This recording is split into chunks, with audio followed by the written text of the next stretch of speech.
What if everything you've assumed about heaven is incomplete? What if being a good person isn't actually the deciding factor? And what if some people you expect to be there aren't, while others you'd never imagine are? Today, we're asking one of the most uncomfortable and important questions in all of faith: who actually goes to heaven? This question isn't just theological, it's deeply personal. It shapes how we see God, how we understand justice, and ultimately, how we live our lives. Across Christianity, there are different answers, some simple, some complex, some even unsettling. So instead of rushing to a quick conclusion, let's slow down and explore what the Bible says, what theology teaches, and what this question reveals about the heart of God. Let's start with the most common belief.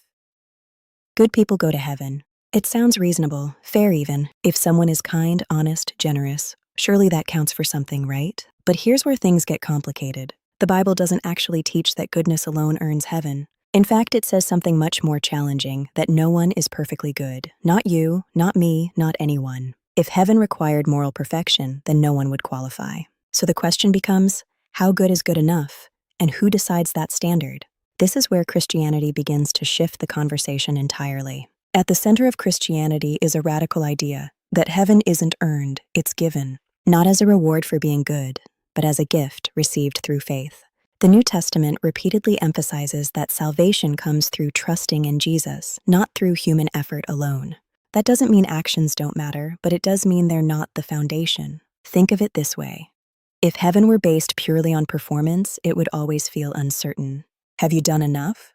Have you been good enough? But Christianity offers something different, a relationship instead of a scoreboard. Still, this raises a difficult question. Is it really fair that someone who's lived a moral life could be excluded, while someone with a broken past could be welcomed? That tension has sparked debates for centuries.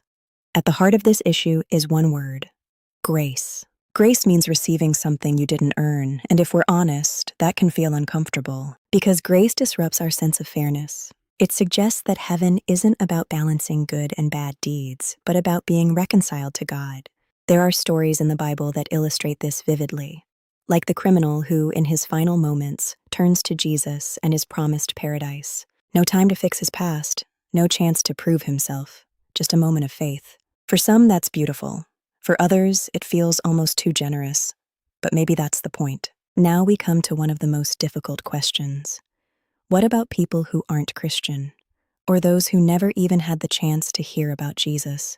Different Christians answer this differently. Some believe that explicit faith is necessary, that knowing and choosing Christ is essential. Others believe God judges people based on the light they've been given, their conscience, their response to truth, their pursuit of goodness. And then there are those who hold a hopeful tension, that God is both perfectly just and deeply merciful.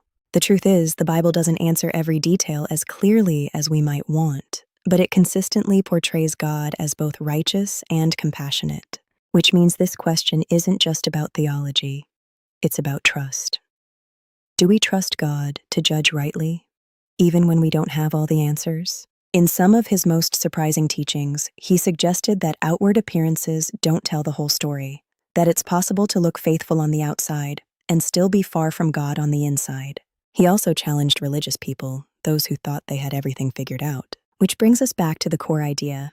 Maybe heaven isn't about checking the right boxes. Maybe it's about relationship, trust, and transformation. So, who goes to heaven? The honest answer is, it's more complex and more personal than a simple list. It's not just about being good. It's not just about saying the right words. So, who goes to heaven? The honest answer is, it's more complex and more personal than a simple list. It's not just about being good. It's not just about saying the right words. It's about the condition of the heart, about whether someone is open to God, seeking truth, responding to grace. And maybe, just maybe, this question isn't meant to make us judge others, but to make us reflect on ourselves. Not who's in and who's out, but where do I stand? What do I believe? What am I trusting in? And what kind of relationship do I have with God?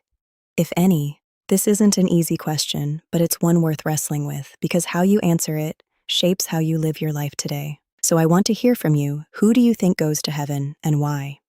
Drop your thoughts in the comments. Let's have an honest, respectful conversation. And if you're drawn to questions like this, questions that challenge, stretch, and deepen your faith, make sure to subscribe to Sacred Questions, because sometimes the most important answers start with the hardest questions.